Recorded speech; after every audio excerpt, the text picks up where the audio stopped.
Subscribe करें हमारा YouTube channel और बेल आइकन को दबाएं लेटेस्ट वीडियो अपडेट्स प्राप्त करने के लिए। साथ ही हमारी सभी सब्जेक्ट्स की वीडियो प्राप्त करने के लिए क्लिक करें D&K अकेडमी और जाएं प्लेलिस्ट ऑप्शन पर, जहां आपको मिलेंगे पॉलिटी, जियोग्राफी, विज्ञान, हिंदी, MPGK, रीजनिंग और अन्य सभी सब्जेक्ट्स के वीडियो।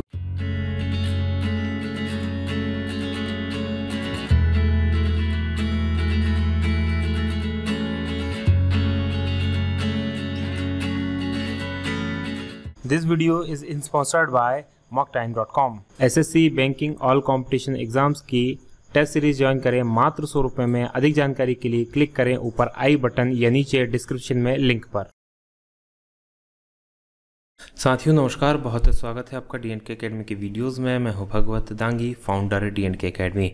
आप देख रहे हैं डेली करंट अफेयर शो और आज है 3 अगस्त और आज के शो में मैं आप सभी का बहुत स्वागत करता हूं। तो चलिए शुरू करते हैं हमारा वीडियो बिना किसी देरी के।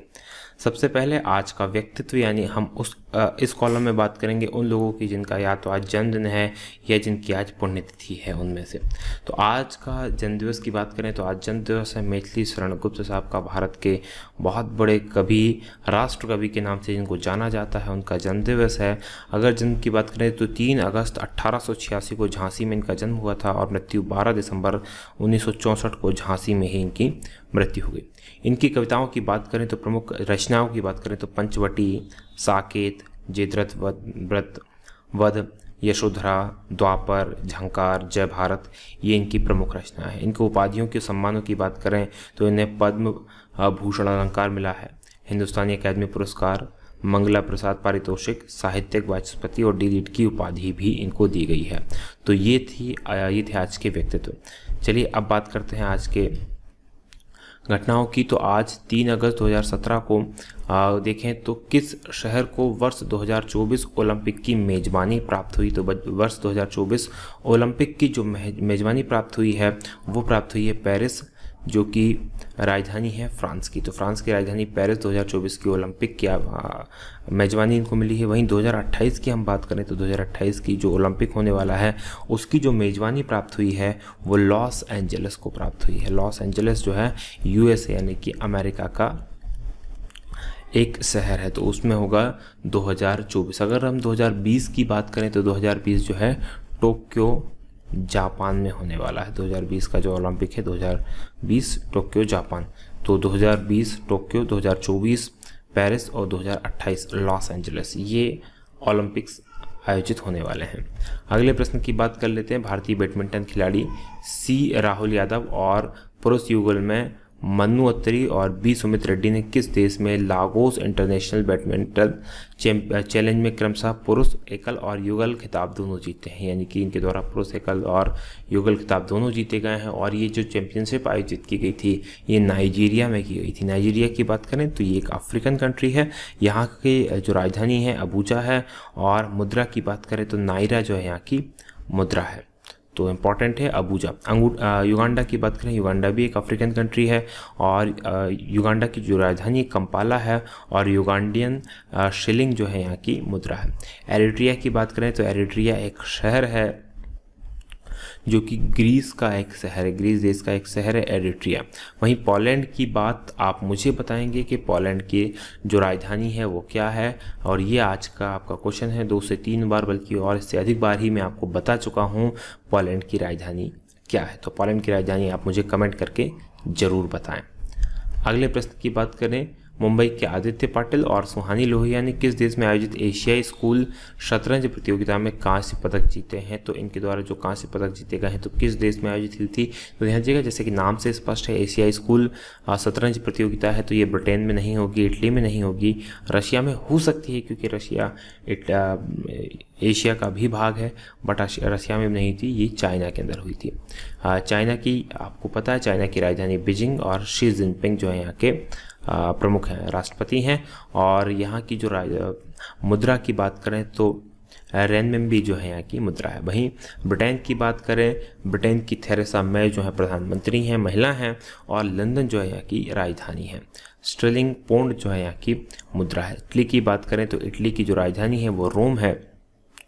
यहाँ के जो प्रमुख हैं या राष्ट्रपति, जिनके नाम से राष्ट्रपति जिन्हें कह सकते हैं, उनका नाम है सेरेट्रियो मेट्रेला।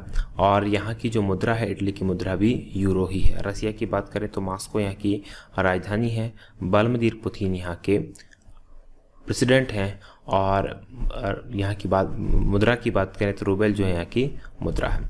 अगले प्रश्न की बात करते हैं। भारतीय नौसेना का बैंड दस्ता अगले महीने किस देश में प्रतिष्ठित रॉयल एडिनबर्ग मिलिट्री टैटू में भाग लेगा? तो ये एडिनबर्ग मिलिट्री टैटू जो होता है, रॉयल एडिनबर्ग मिलिट्री टैटू, इसमें भाग लेने वाला है भारत की नौसेना का बैंड दस्ता।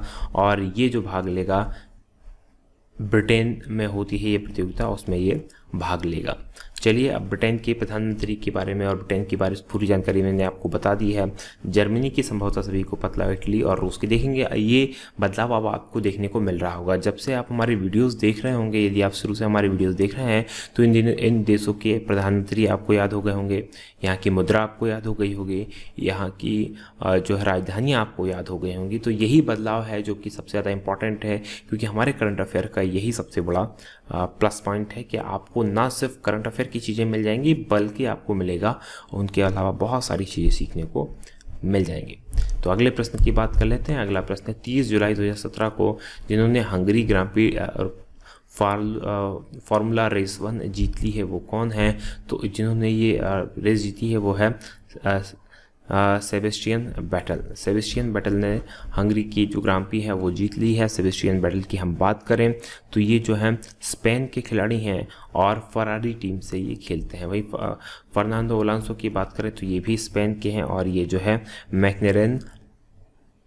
मैकलेरन होंडा टीम से खेलते हैं। नारायण कार्तिकेय के इंडिया के हैं और लुइस हैमिल्टन जो है ब्रिटिश खिलाड़ी हैं। अगले प्रश्न की बात करें, government to the tycoon the untold story of Baba Ramdev पुस्तक किसने लिखी है? तो ये पुस्तक लिखी गई है प्रियंका पाठक के द्वारा। प्रियंका पाठक की ये पुस्तक है। अगले प्रश्न की बात करें, रक्षा मंत्रालय ने भारत के किस देश के साथ संयुक्त रूप से 5वीं पीढ़ी के लड़ाकू विमान जैसे 5th जनरेशन फाइटर एयरक्राफ्ट बनाने की सहमति प्रदान की है और कौन सा देश मिलकर साथ बनाएगा? तो ध्यान दीजिए, रक्षा क्षेत्र के अंदर जब भी कोई चीज़ किसी के साथ मिलकर बनाने की आती है तो अधिकतर समय वो रूस ही होता है, रसिया होता है। जैसे ब्रह्मोस मिसाइल हमने साथ मिलकर बनाई है।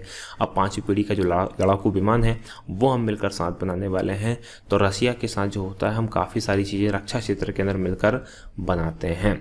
जापान की बात करें, जापान की राजधानी आप सभी को पता है टोक्यो जो है जापान की राजधानी। शिंजो आबे यहाँ के प्राइम मिनिस्टर हैं। और यहाँ की जो मुद्रा की अगर हम बात करें तो जापान की जो मुद्रा है वो है येन। ऑस्ट्रेलिया की बात करें, कैनबरा जो है ऑस्ट्रेलिया की राजधानी। और जर्मनी की बात करें तो जर्मनी की जो राजधानी है वो है बर्लिन।